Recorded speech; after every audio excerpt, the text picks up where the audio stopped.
Turabaramutsa mwese mu izina rya Yesu Kristo. Amazina nitwa Uwimana Dieudonné, ndi umwana w'ishengero wa hano. Ndashima Imana rero ko inteye iteka kuri uno munsi ngo dushobore gusangira amajambo aturongora muri uno mwanya.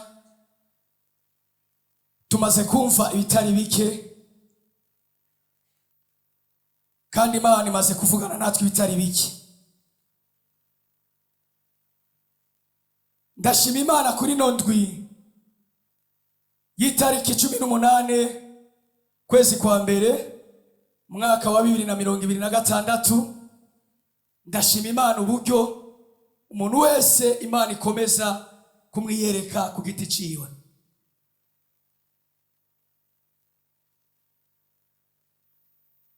Fisi ijambo numva riri ku mutima wanje. Birashoboka nawe hari ivyo wateguye mu buzima bwawe ushobora kuvuga ati Mana uyu mwaka nibi ndagushakako, nibi ndagukeneyeko. Ariko Imana ni Imana twumvise yuko atakintu na kimwe kiriho musi y'ijuru twoyigereranya naco, kuko ni Imana y'ubushobozi, ni Imana ishobora gukora ibirenze wewe wiyumviriye. Ijambo mfise ni ijambo rivuga ati kumvira Imana bizana ubutabazi. Nimba ushaka ko Imana ishobora kukumvira, nawe urayumvira, kuko kuyumvira bizana ubutabazi mu gihe nayo wayumviye ugashira mu ngiro ikikubwiye. Bibiliya iratubwira neza abantu bumviye Imana kandi icyo Imana yari yabavuze ko Imana iragishitsa. Wa mbere ni Enoki, yumviye Imana aba imyaka 300 kugeraho Imana imutugana mu ijuru atarize gupfa, kuko yumviye Imana. Muri ubuzima turimwo hari igihe bidusaba ko twumvira Imana, kandi nitwayumvira ndakubwisha ukuri tuzobona ineza y'Imana, tuzobona ubushobozi bw'Imana. Hari vyinshi kuri twebwe bizoba biwahutse, bitazoba bimeze nk'imitwaro, bitazoba bimeze nk'ibitunaniza. Kubera iki? Twumvira Imana. Aburahamu yumvira Imana, Imana iramubwira ati va mu nzu ya so, kuko mu nzu ya se hari huzuyemwo ibigirwamana, hari huzuyemwo ibintu bitameze neza. Ariko Aburahamu yemera kumvira ijwi ry'Imana, kandi Imana imutwara ahantu atazi, imuha amasezerano, iramubwira ati zokugira ukomeye, iramubwira ati zokugira sogokuruza w'amahanga. Imana ishimwe ko twese abizera sogokuruza wacu mu bizera ari Aburahamu. Imana ihabwa icyubahiro. Bene data, turi mu bihe bitoroshe, turi mu bihe bigoye, ariko bidusaba ko twizera Imana tukayumvira, kuko Imana ifise ayiriko iratujana n'ayiriko iradukura. Reka rero turabe ijambo dusanga mu gitabo cy'Itanguriro, igitabo cy'Itanguriro igice cya 19 duhere ku murongo wa 14.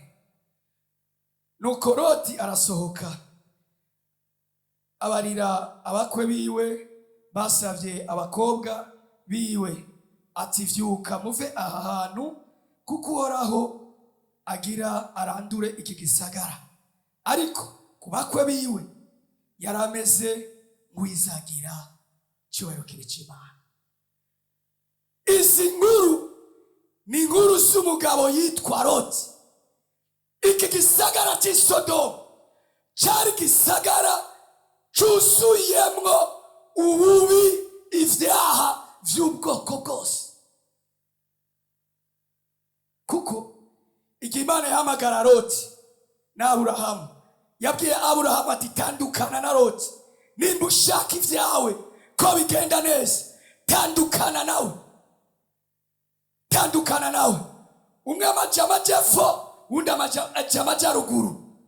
Loti rero ashitse muri kino gisagara kandi ibintu bigenda neza, babaho mu buzima bwo kwinezereza, babaho bakora ivyaha kugera wishikira Imana. Imana ubwayo irivugira ati ndanukiwe n'umunuko, ndanukiwe n'ivyaha biriko bibera i Sodomu. Kugera Imana ihamagara Aburahamu, iramugisha inama ati Aburahamu, biko ndaraba ibiriko bikorerwa i Sodomu, mbona nakwiye kuvyihanganira. Kijya gisagara ngomba ndakirandure, ngomba ndagikureho. Loti agira akagongwe kuko afise y'umuvukanyi. Loti agira ikigongwe, aravuga ati none ubwo mufate abanyavyaha n'abakijijwe bose urandurane, bose ukureho. Imana irabwira Aburahamu nta mugororotsi ariyo, ariko Aburahamu aravuga ati ariyo mwene wacu. Harageze igihe Imana irungika intumwa z'abamarayika. Bibiliya itubwira neza, bakibabona gusa binjiye mu gisagara, baciye bavuga ati tubonye iboro. Wayiyumvira igihugu cifuza mugabo ku wundi. Bagenda bagira Loti, duhe ivyo bigabo tuvyonone, tubigirire ivya mfura mbi, tuvyice tuvyonone. Loti aravuga ati abantu mereje indaro mugomba mubakorera ibiki? Nimubareke mutume mufata abakobwa banje bataramenye cyitwa abagabo abari bo mwonona, ariko abo bagabo mubareke. Nagira ndakubwire mwene data, sinzi ubuzima urimwo, sinzi bikuruhije, sinzi ibihurimwo, ariko Imana irashaka ko tuyumvira kugira ngo tubone ubutabazi bw'Imana. Twasomye ijambo ritubwira amakuru ya Loti. Loti ngo arasohoka abwiwe n'abamarayika ingana Imana igiye kurandura iki gihugu cy'i Sodomu. Imana iramubwira ati, abamarayika babwira Loti, hitana abantu bawe bose ubabwire ibigira biri bave hano. Loti ngo agenda ku bakwe biwe bari basabye abakobwa biwe, arababwira ati nimuvyuke muve muri kino gisagara, kuko Uhoraho agira kirandure kubw'induru ziriko ziravugirwa muri cyo. Mu yandi majambo bivuga ati kubw'ivyaha bimaze kuduga bigasesema Imana. Nagira ndakubaza, nta nduru uri kurumva hiyo? Nta nduru uri kurumva mu kibano? Nta nduru uri kurumva ku kazi? Ega ariko umuntu avuga ijambo ry'Imana ukamenga ariko arafyina. Bitubwira ati Loti arababwira amakuru meza, arabinginga nimuve hano. Barambwira ati we muzee, acha kutania. Imana mbe yoturandura, mbega Imana yotwica. Ariko nagenda kubwira usomye ijambo ry'Imana neza, barabona amahano n'ayandi. Nagenda kubwira uko niko bimeze, nk'uko vyari mu minsi ya Nowa. Bibiliya itubwira neza ngo bararya, baranwa, barashingiranira, ngo kugeza umunsi umwuzure wabashitseko, kandi ubashikako nabo batiteguye. Bamwe bibuka amajambo Nowa yababwira, nimuze dufatane tubaze ubwato kuko umunsi umwe Imana yarigeze kumbwira ko izoteza umwuzure. Navuze ati ijambo Imana yashize ku mutima wacu, nubwo nari kukubwira ibindi byose, duvuye umwaka no kwifuriza kumvira Imana ukabona ubutabazi no kugira neza kw'Imana. Haleluya, haleluya. Niwumvira Imana ishobora kugukiza hamwe n'umuryango wawe.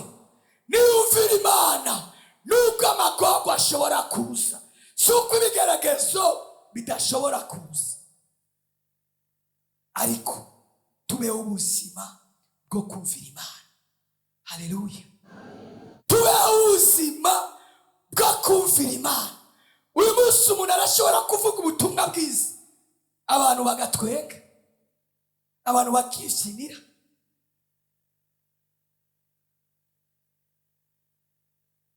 Ariko nagenda kubwira, nubwo wibaza ngo abantu bariko barazana, nubwo wibaza ngo abantu bariko barafyina, tuvuga ibyo tuzi, tuvuga n'ibyo twizeye. Nitwumvira Imana, Imana izodushitsako amasezerano.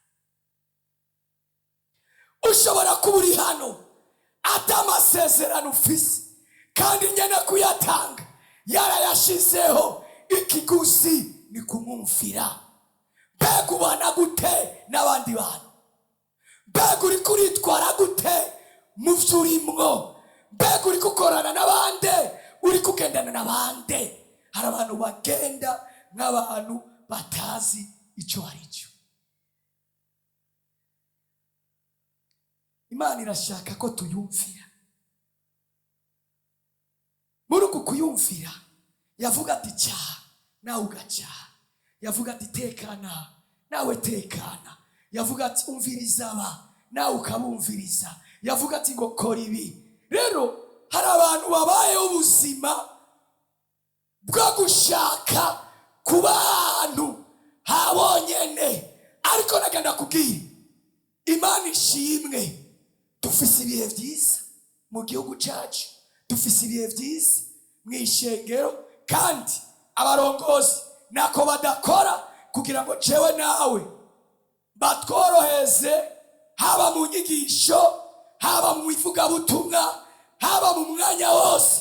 Ibintu byose biriko bitegurwa ku nyungu yawe kugira ngo batworohereze.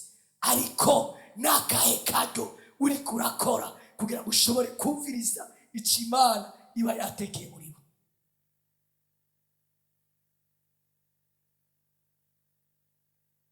Kumvira Imana bizana ubutabazi mu buryo utaziga. Nashaka ndakubwira, nitwaba ubuzima bwo kumvira Imana, hari ibintu bimwe tuzosanga Imana yabikoze batarize kutuvugishwa ko ngo cakira, ngo cakira, cakira, cakira. Ivyo ubona n'ivyo utabona. Tubeho ubuzima bwo kumvira Imana.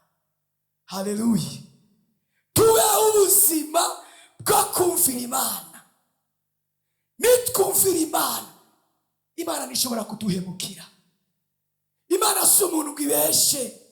Icyo yasezeranye, nimba yarasezeranye ku buzima bwawe ko utazopfa udashitse kuri iki na kiriya na kiriya na kiriya, bashake bakinde, bashake bagarame, bashake bafurugute n'ivyo bafuruguta, bashake barondera abapfumu bose, iyo bava bakagera, nimba Imana yarakuvuze ko kizogushikako. Haleluya, haleluya. Ndashaka uyu mwaka bantu b'Imana tubeho ubuzima bwo kumvira Imana, hanyuma tuyizere, tubone ko itadukorera ibitangaza.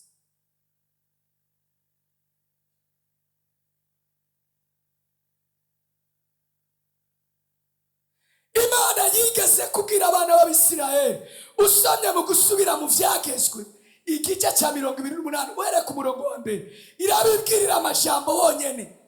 iravuga ati nimwagira umwete wakunyumvira mukitondera ibyo nabageze mukavyumvira byose zobashira hejuru. Hari abantu dushaka gushigwa hejuru ariko mu mitima yacu turabagararije. Hari abantu dushaka gushigwa hejuru ariko mu mitima yacu tutubaha n'Imana. We nibazokubaha ngo nuko utunze imodoka, ngo nuko ufise ibi na biriya, ivyo Imana ibihereza ubishatse. Hari n'abapagani batazi na Mwaramutse Mariya, ivyo babitunze. Ariko Imana izotubaha mu gihe natwe twayumviye, mu gihe twagize akoba.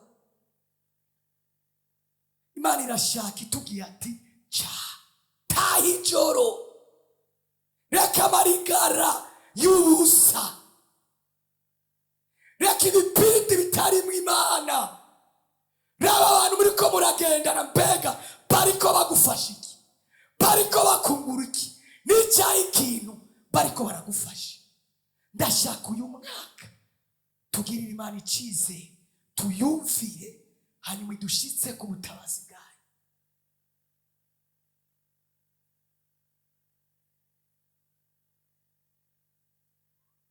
Bibiliya usomye ubutumwa bwiza bwa Yohana igice cya 5, barakubwira ngo waragwariye ku kidengeri Betesayida.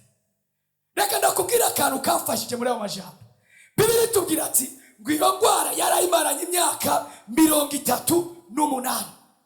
Ca wiyumvira akarago yararyamyeko, akaryamyeko imyaka 38. Mugabo Bibiliya itubwira neza ngo bari bafise ababo barabatererayo bagakira, bakabatayo dungwi bagakira. Mugabo we ni yarafise uwiwawe. Nagenda kubwira ati wiwawe arahari, wiwawe ariho, ari mu nzira icyo gushakako. Arashaka gusa kumwumvira, arashaka kumwumvira. Bibiliya itubwira neza ngo amushitseko,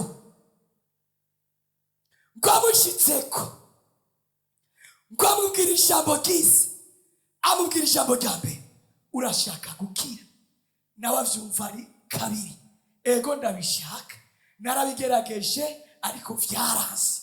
Ngo agipima gusa guhaguruka, haleluya, ngo agipima gusa guhaguruka, yumva ngo birakunze, yumva ngo birakunze. Ngo amaze guhaguruka yumva ngo bamubwiye ati bandanya rero gende, ikorera akarago kawe igiye. Haleluya. Yabashe kumvira ijwi, yumva ijwi abwiwe ritandukanye n'ayandi majwi yahora akunze kumva. Bimuzanira ubutabazi, bimuzanira gukira. Ngo abafarisayo ngo baramwitegereje, ngo yariko agenda ku isabato, baramubwira ati we nta n'isoni wikoreye ikirago cawe kandi turi ku munsi w'isabato.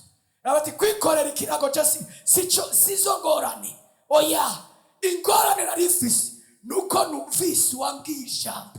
Haleluya. Nuko numvise uwambwiye ijambo, nkabigerageza nkumva birakunze. Ca kirago yararyamyeko imyaka 38, naco kirya umunyenga. Nituzi imyaka yakirereranye naco, nituzi imyaka canke imisi aracikorera. Mbega casa gute, cari kimeze gute? Bantu b'Imana, nashaka ndakubwira, nubwo batoguhanurira kuri iyo ngwara yawe, kumvira biri mu butabazi. Kumvira biri mu butabazi. Rero muri iyi minsi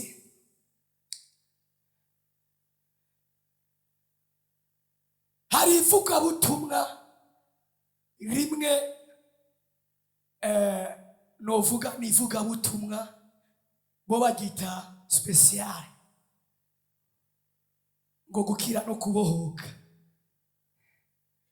Ariko message yanje nagenda kubwira ikiri inyuma yawe cyose. Icyo Imana igushakako irashaka ko tuyumvira. Birashoboka waragerageje biranka, birashoboka uguma wirukanga biranka. Raba ko ikibazo atari wewe. Raba ko ikibazo atari wewe. Raba ko ikibazo atari wewe. Mbega ikibazo nite? Kumvira bizana ubutabazi. Kumvira nitwumvira Imana, nitwumvira Imana, nitwumvira Imana, abafise ababo bazobarunga ikiburayi, ariko wiwawe azoza kubwira ijambo rimwe gusa. Haleluya.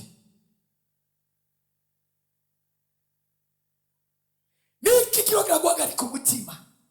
Niki kiko kirakubabaza? Umvira Imana. Dusomye Kuvayo 15 ku murongo wa 26. Arababarira ati, nimwagira umwete wo kumvira Uhoraho Imana yanyu, mugakora ibitunganye mu nyonga ziwe, mukumvira ivyagezwe vyiwe, mukitondera ivyo yihanikirije vyose, ngo nta ngwara azobateza nk'izo yateje muri Egiputa. Semeni amen. Nitwitondera ivyagezwe vyose, nitutatambira iburyo cyangwa ibumoso, tukitondera ivyo yihanikirije byose, ngo nta ndwara azoduteza. Hari izindi ndwara dutegwa no kutumvira Imana.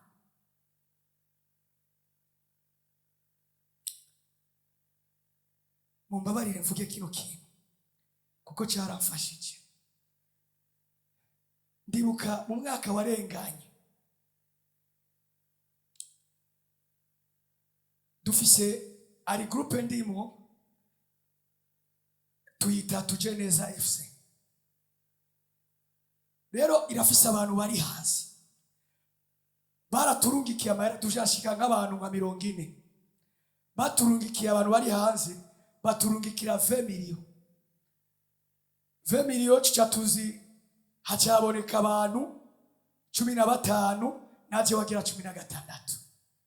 Ndagira abantu, jewe sinja mu kabari, ni mu mayi wanje nirire. Banyakunungura zijambo bambwiye ngo turabizi yo kuri umukozi w'Imana, kandi nituja mu kabari katisoneye, tucara ahantu tuyarire tuyage yose kugira ngo akane. Fata 20 miliyo turi 16 yose turayajya tuyamare. Hewe mwana wa mama, ndakurahiye, twari ahantu wa mbere twari twicaye, brochette za 5 miliyo. Muri zo brochette za 5 miliyo narimo nka brochette 15 ndu naira na kicu y'amazi. Chandababwira ati, mwebwe ni musigare muyasambura, je ndigiriye. Baca bandihira imodoka. Ico gihe twaduganye kwa stere ya van transport. Hewe amakuru bambwiye, barayari yajya amahera, barayajya bongera ko izindi miliyoni 5, kandi bataha badatoshetse. Uko niko buzima we ukeneye kubamo. Hari abantu twikwegera ingwara ngo nataka nikomeshe. Yewe hari ukomeshe ugacugenda kwa hamu agaca kubwira atakanyama fya ekana nako, aja kubwira atagaceri reka. Bano bimana nagenda kubwire tuwe ubuzima bwo kumvira Imana. Imana izodutabara igihe cyayo kigeze. Si ngombwa ngo tugende twiyararasa. Bibiri iratubwira neza, igihe Loti yabwira abakwe biwe yaboneka nk'umuheshi, ariko icyo Imana yavuze, ndashima Imana kwitameze nk'abantu. ndashima Imana kwidakora nk'abantu. Ndashima Imana nubwo umuntu yo kwinyegezahe Imana iramubona. Hariko umuntu ashobora kugerageza kwinyegeza, ariko nagenda kubwire ko amaso y'Imana abona hose. Kandi nta na hamwe hatari umugeni wa Kristo, canke nta na hamwe hari umuntu atakuzi wewe. Rero ni w'abantu uze wiyumvira ati mbe ubu hamwe bombona bosanga meze gute. Akandi kantu kamfashije, twarigeze kuja kwa hantu kuganduka ku mugenzi wanje ku Musaga.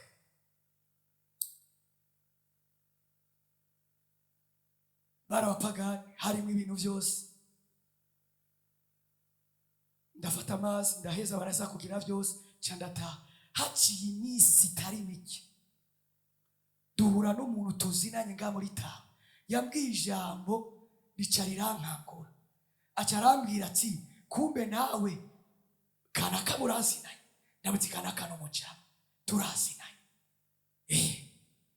Aca arambwira niyo narinzi nari ahantu ubusambuzi ngo ndakurabe gufata rwa rundi runini. Yumvire ku Musaga, ku Musaga. Cyaramuti we niyo wari uri, wewe niyo wari uri. Ngo narakwitegereje ngo mbona wafashaga kincu ngo ni wanakahejeje baje gusa kuvuga ijambo ngo waciye utaha. Ngo nari ndakuri aho twahuye Benedate yaborewe sigera. Yumvire umuntu yaborewe akakubwira ibintu nawe ubwawe utibuka. Bantu b'Imana n'abantu batotumenya, isi yo iratuzi. Isi irazi ko dukijijwe nuko tudakijijwe. Icyo Imana itugomba iragomba gusa ko tuyumvira, hanyuma dushitse ku butabazi. Haleluya. Yesaya 1:19 ngo nimwemera mukumvira Uhoraho, nimwemera mukumvira ngo muzojya kuvyiza vyo mu gihugu. Semeni amen. Amen. Ndakwifuriza kumvira Uhoraho. Niki wumva ubwira Imana? Niki wumva cyakunaniye? Icyo uri kuriyumvira cyose ko cyakunaniye, ngwino ukibwire Yesu. Ubwira ati ndashaka kubaho ubuzima bwo kudatinya wewe ariko ndinyi icyaha. Ndashaka kubaho ubuzima bwo kudatinya ishengero ariko ninyi cyo ntandukanya n'ishengero. Ndashaka kubaho ubuzima bwo kukumvira kugira ngo ndagwe ubugingo budashira. Ngwino umubwire Yesu. Nimba witeze kubona ibyiza bivuye ku Mana, Imana irashaka ko tuyumvira. Baririmbyi, mubeho ubuzima bwo kumvira Imana, tubeho ubuzima bwo kuyumvira Imana, kuko nitwiyumvira Imana izodushitsa kwa amasezerano. Kandi amasezerano yayo ari kubayubaha, ari kubayumvira. Ariko abantu batayumvira nta kindi kibaraririye atari kuja mu kiyaga cyaka umuriro n'amasoko.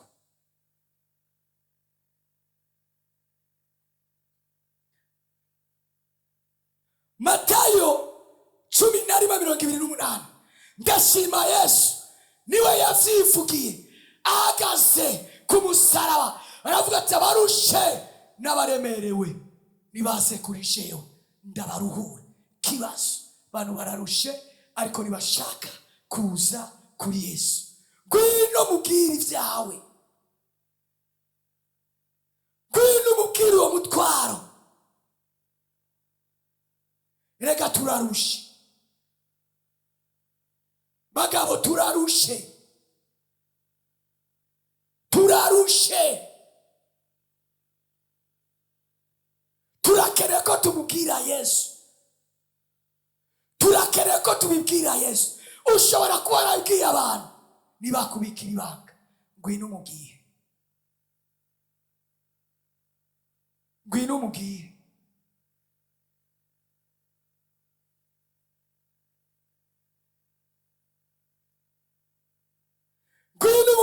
ati ibi na biriya ndavyifuza, ariko shoboza mwami, shoboza kubaho ubuzima bwo kukumvira, shoboza kubaho ubuzima buguhimbara, shoboza kubaho ubuzima bwo kugukorera. Abantu bararusha, uwo kubatuwabo turi ibibazo arahari, ariko kuza kumubwira aguma agangana gusa umuzigo wiwe. Ariko kare kukubera akaryo keza, ukaza hano ukamubwira, hanyuma nawe akagutabara.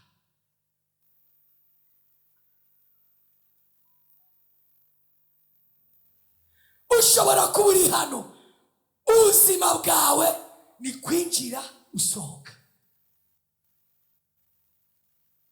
kwinjira usohoka. Raba uyu mwaka uhindure, raba uyu mwaka ugerageze uhindure.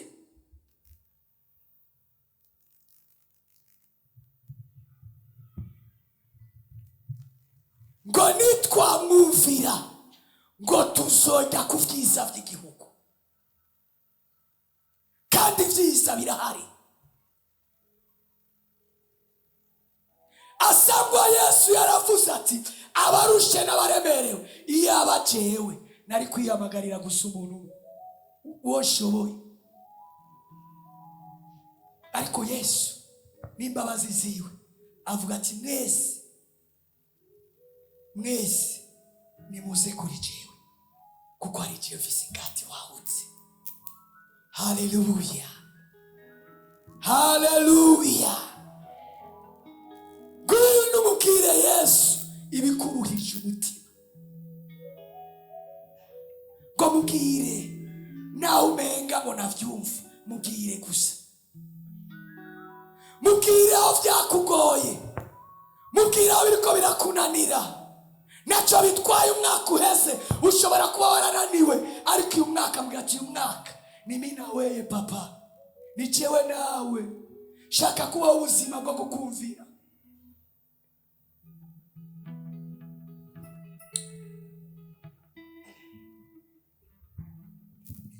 Ndagutumiye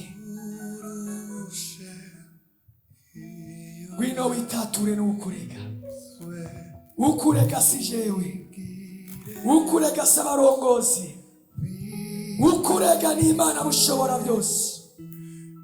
Imana irakuzi, Imana irazi yuko utayumvira,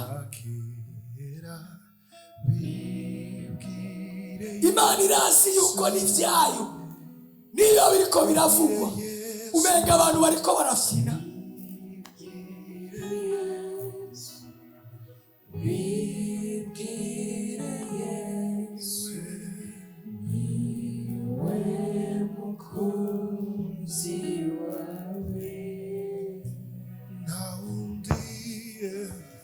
Ndagutumiye